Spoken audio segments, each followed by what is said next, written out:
আবার জালেম হয়ে উঠতেছে, একই জুলুম করতেছে। তারা ভুলে গেছে 24-এর গণ আন্দোলনের কথা। ভোটে ঢাকার রাজপথ কাঁপায় দেওয়ার মতো শক্তি কিন্তু ঐক্যবদ্ধ বাংলাদেশ জোটের আছে। এটা মাথায় রাখতে হবে তারেক রহমানকে। আপনাকে হুঁশিয়ার করছি, আপনাকে সতর্ক করছি। আপনি যদি সত্যিই বাংলাদেশ চালাইতে চান, নেতৃত্ব দিতে চান, আপনার এই নব্য আওয়ামী ফ্যাসিবাদ আপনার দলের ভিতরে যারা হচ্ছে তাদেরকে যদি নিয়ন্ত্রণ করতে না পারেন, তাহলে আপনি সিভিয়ারলি ফেল করবেন এবং আপনার পতন আওয়ামী লীগের হাসিনার থেকেও খারাপ পতন হবে সামনের দিনগুলোতে। আমরা এই ধরনের সিচুয়েশনে 61,000 ভোট পাইছি। আপনারা শুধু বিবেচনা করে দেখেন যেই লেভেলের ভয়, টাকা, লেনদেন এই ক্যাম্পেইন আমাকে করতে হয়েছে। সেইখানে আমরা বোধ করছি যে বাংলাদেশকে এই ভয়ের রাজনীতি মুক্ত একটা জায়গা আমরা তৈরি করতে চাই। কেউ কাউকে ভয় দেখিয়ে ভোট দিতে বাধ্য করবে না। ভোট দেওয়ার পরে তার বাড়িতে রামদা পাঠানো হবে না। আজকে সকালে আমার সাথে এসে বাড়িতে লোকজন দেখা করে গেছে, এলাকায় থাকতে পারছে না, রামদা পাঠিয়েছে রাতের বেলা। ছেলেপেলেরা সবাই পলাতক, হাজার হাজার লোকজন পলাতক। বরিশালে, ঢাকায় চলে গেছে, স্পিড বোটে বের হয়ে চলে গেছে। লোকদেরকে এরকম শত শত লোকদেরকে আমাদেরকে পার করে দিতে হয়েছে। তো এটা তো আওয়ামী লীগের সময় আমরা দেখছি। এবং একই লোক, এই বিএনপির লোকজন যারা আজকে গুন্ডামি মাস্তানি করতেছে, এরাই কিন্তু ধান খেতে পাট খেতে গত 16 বছর ছিল। এই জালেমদের, আজকে মজলুমদেরকে নিজেদের নির্যাতনের শিকার হওয়ার পরেও, নিজেরা মজলুম থাকার পরেও 16 বছর যে আবার জালেম হয়ে উঠতেছে, একই জুলুম করতেছে, তারা ভুলে গেছে 24-এর গণ আন্দোলনের কথা। ভোটের পার্সেন্টেজ আর শতাংশের পার্সেন্টেজ যাই হোক, ঢাকার রাজপথ কাঁপায় দেওয়ার মতো শক্তি কিন্তু ঐক্যবদ্ধ বাংলাদেশ জোটের আছে। এটা মাথায় রাখতে হবে তারেক রহমানকে এবং বিএনপিকে।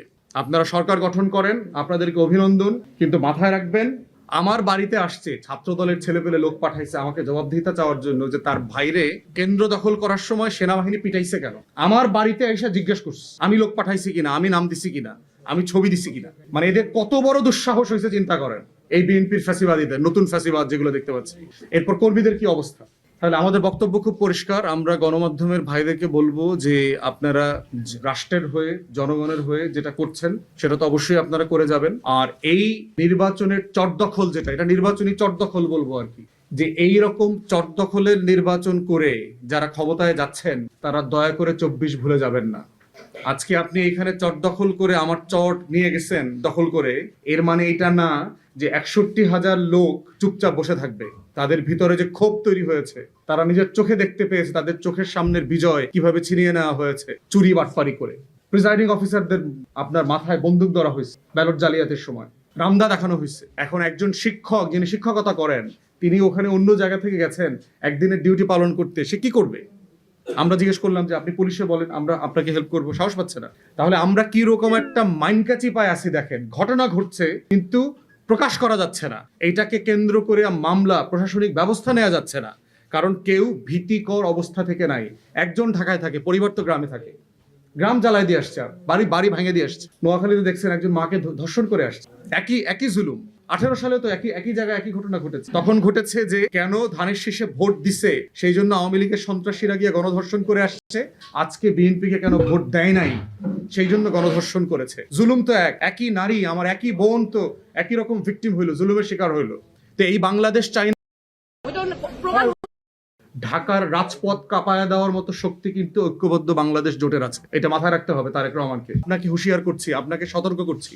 আপনি যদি সত্যিই বাংলাদেশ চালাইতে চান, নেতৃত্ব দিতে চান, আপনার এই নব্য আওয়ামী ফ্যাসিবাদ আপনার দলের ভিতরে যারা হচ্ছে তাদেরকে যদি নিয়ন্ত্রণ করতে না পারেন, তাহলে আপনি সিভিয়ারলি ফেল করবেন এবং আপনার পতন আওয়ামী লীগের হাসিনার থেকেও খারাপ পতন হবে সামনের দিনগুলোতে। আমরা এই ধরনের সিচুয়েশনে 61,000 ভোট পাইছি। আপনারা শুধু বিবেচনা করে দেখেন যেই লেভেলের ভয়, টাকা, লেনদেন এই ক্যাম্পেইন আমাকে করতে হয়েছে। সেইখানে আমরা বোধ করছি যে বাংলাদেশকে এই ভয়ের রাজনীতি মুক্ত একটা জায়গা আমরা তৈরি করতে চাই। কেউ কাউকে ভয় দেখিয়ে ভোট দিতে বাধ্য করবে না। ভোট দেওয়ার পরে তার বাড়িতে রামদা পাঠানো হবে না। আজকে সকালে আমার সাথে এসে বাড়িতে লোকজন দেখা করে গেছে, এলাকায় থাকতে পারছে না, রামদা পাঠিয়েছে রাতের বেলা। ছেলেপেলেরা সবাই পলাতক, হাজার হাজার লোকজন পলাতক। বরিশালে, ঢাকায় চলে গেছে, স্পিড বোটে বের হয়ে চলে গেছে। লোকদেরকে এরকম শত শত লোকদেরকে আমাদেরকে পার করে দিতে হয়েছে। তো এটা তো আওয়ামী লীগের সময় আমরা দেখছি। এবং একই লোক, এই বিএনপির লোকজন যারা আজকে গুন্ডামি মাস্তানি করতেছে, এরাই কিন্তু ধান খেতে পাট খেতে গত 16 বছর ছিল। এই জালেমদের, আজকে মজলুমদেরকে নিজেদের নির্যাতনের শিকার হওয়ার পরেও, নিজেরা মজলুম থাকার পরেও 16 বছর যে আবার জালেম হয়ে উঠতেছে, একই জুলুম করতেছে, তারা ভুলে গেছে 24-এর গণ আন্দোলনের কথা। ভোটের পার্সেন্টেজ আর শতাংশের পার্সেন্টেজ যাই হোক, ঢাকার রাজপথ কাঁপায়া দেওয়ার মতো শক্তি কিন্তু ঐক্যবদ্ধ বাংলাদেশ জোটের আছে। এটা মাথায় রাখতে হবে তারেক রহমানকে এবং বিএনপিকে। আপনারা সরকার গঠন করেন।